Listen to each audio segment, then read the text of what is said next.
Welcome to the Wright Science Daily Revision Boost. First of all, big congratulations to our top 3 scorers from day 5, which were Izzy, Juhi and Ravina. Well done, let's see if you can keep it up. The daily formula for the day is that for power. So power in watts is the work done in joules divided by the time in seconds.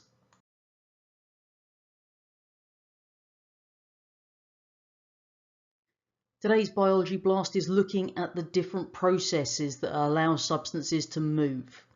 First one, diffusion, is the net movement of particles from an area of high concentration to an area of low concentration. So they're moving down a concentration gradient. This is a passive process, it doesn't require energy and will continue until the concentration gradient is 0. Good example of where diffusion takes place is in the way in which particles enter and leave our cells. So carbon dioxide will leave the cells by diffusion, oxygen and glucose will enter by diffusion. There are 3 factors that will affect the rate of diffusion. First one, the distance. So the larger the distance, the slower the rate of diffusion, as it takes longer to travel those larger distances. Second, the concentration gradient. So the steeper the concentration gradient, the faster the rate of diffusion. And finally, the surface area. The greater the surface area, the faster the rate of diffusion, as there's more space for diffusion to occur over. Second process we're going to look at is osmosis, which is the movement of water molecules from an area of high water potential to an area of lower water potential, down that concentration gradient again, across a selectively permeable or semi-permeable membrane. So the greater the difference in water potential, then the greater the rate of osmosis. If we consider what happens in plants then, if the surroundings have a higher water potential than the cell contents, water moves into the cells, turgor pressure increases and the cell becomes turgid. If the surroundings have the same water concentration as inside the cell, then there's no net movement of water. And if the surroundings have a lower water potential than the cell contents, water will move out of the cell, so the cell becomes flaccid and eventually will become plasmolyzed. Animals are slightly different to plants because they're missing that cell wall, so that if the surroundings have a higher water potential than the cell contents, water moves in, the cell swells and may burst or undergo lysis. If the surroundings have the same water concentration as the cell, then no net movement of water once more. And if the surroundings have a lower water potential than the cell contents, water will move out of the cells and the cell becomes crenated or wrinkled. One of those assessed practicals we could be asked about is osmosis. So you probably did this with potato chips of some form, and then what we find is they could ask you a range of questions. First thing, the most accurate measurement is the percentage change. So final result minus the initial result divided by your initial result times 100. Because if we're measuring just length, then it doesn't take all of the different dimensions into consideration, because if you're measuring the change in length, you're not contemplating the change in width or depth. So just think critically about any experiment they give you. What are the problems? How could we improve it? The last process we're going to look at is active transport, which is the movement of substances from an area of low concentration to an area of high concentration. So they're moving against the concentration gradient. Because of that, they require energy in the form of ATP because this is an active process. It also requires carrier proteins that span the cell membrane to be able to move those things across. First thing to remember here is that when we're talking about active transport, any cells that carry out a large amount of it will have more mitochondria present. And the reason for that is that they need to produce more ATP to carry out the process. Make sure you do know how the carrier protein changes shape as well, otherwise you won't necessarily get top marks on this question. Just a reminder of our daily formula, power in watts is the work done in joules divided by the time in seconds.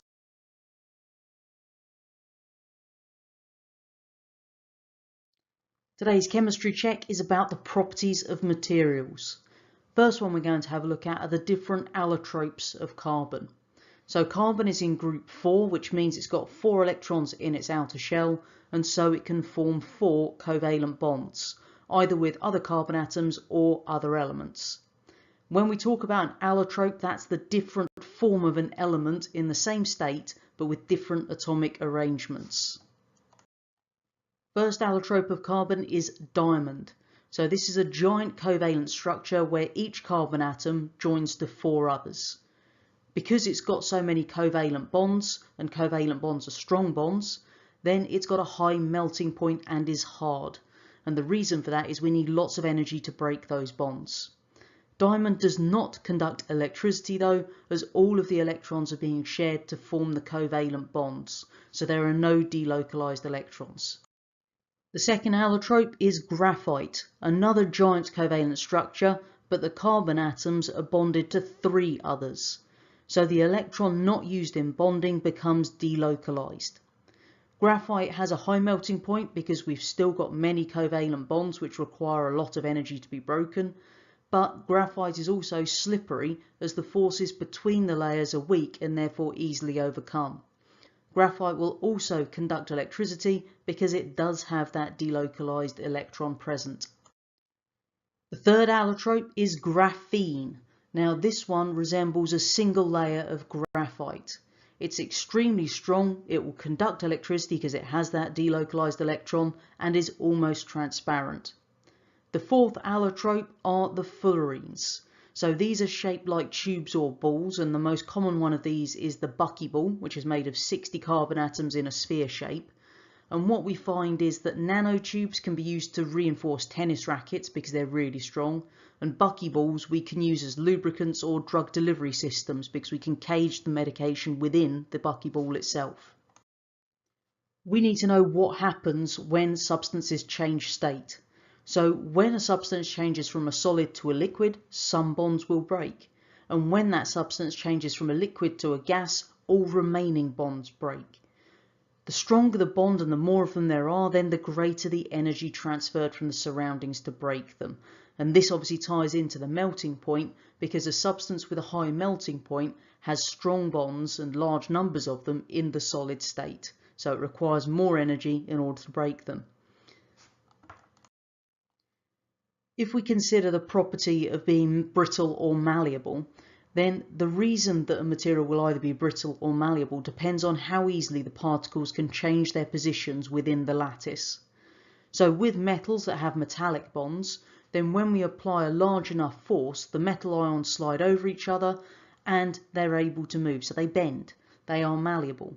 No bonds are being broken as the delocalized electrons are free to move in that case. The giant covalent structures, if we apply a large enough force, then many covalent bonds break at the same time and the substance breaks. They tend to be brittle. Ionic compounds, if we apply a large enough force, many ionic bonds will break simultaneously and therefore the substance breaks. It's brittle.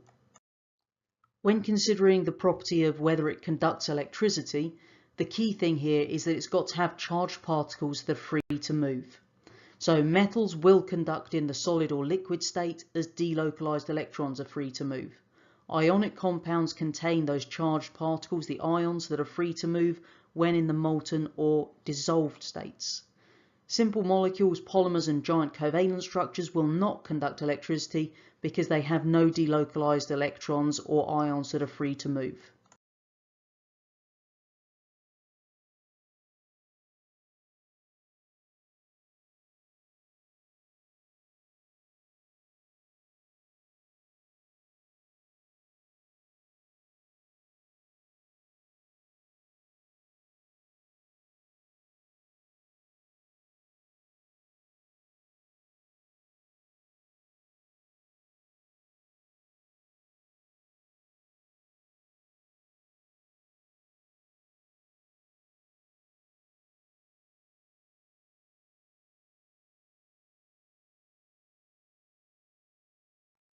Another reminder of our daily formula for today: power in watts is the work done in joules divided by the time in seconds.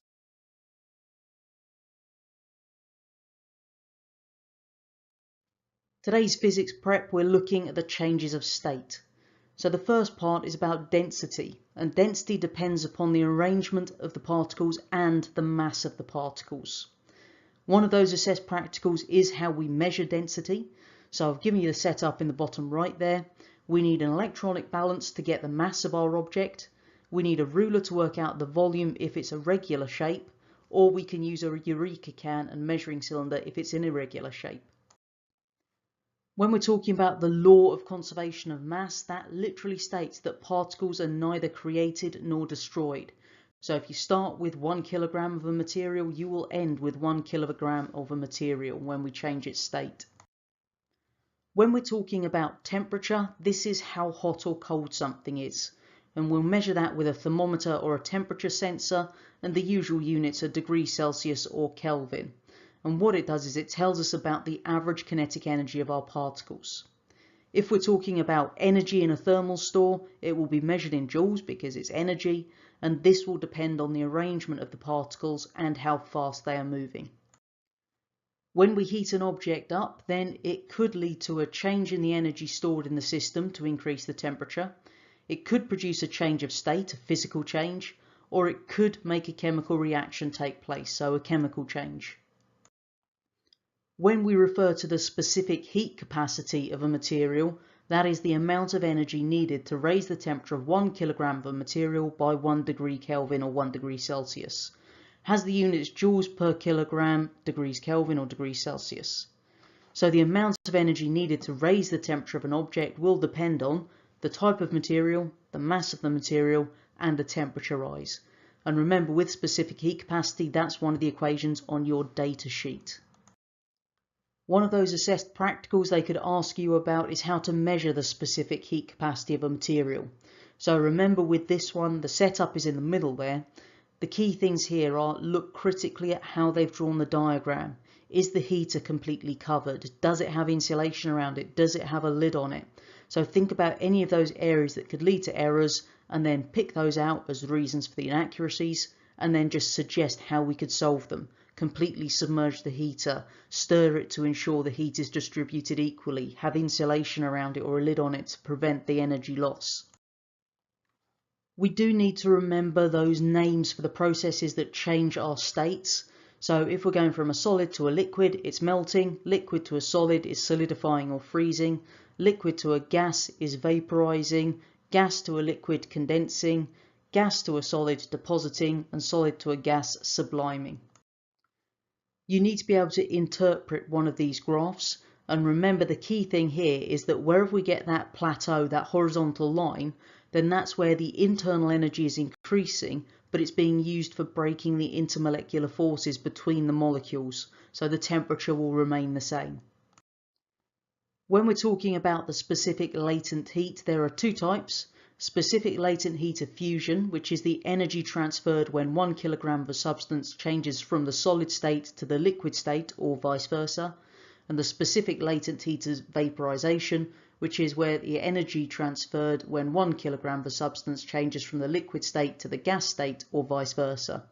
Again, they give you this equation on your data sheet on the physics papers, but make sure that you do pick the right column in the table for the data. So fusion is obviously the solid to liquid, and vaporization, gas and liquid.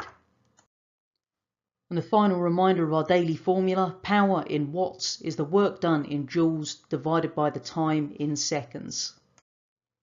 Now we've had a quick recap, then head on over to socrative.com and test your knowledge on the topics from today. The room name you need to enter is Wright 2662. Good luck! If there were any parts of today's little daily booster that you were unsure of, then our biology topic comes from our B2 playlist, the chemistry topic is the C2 playlist, and our physics topic is the P1 playlist.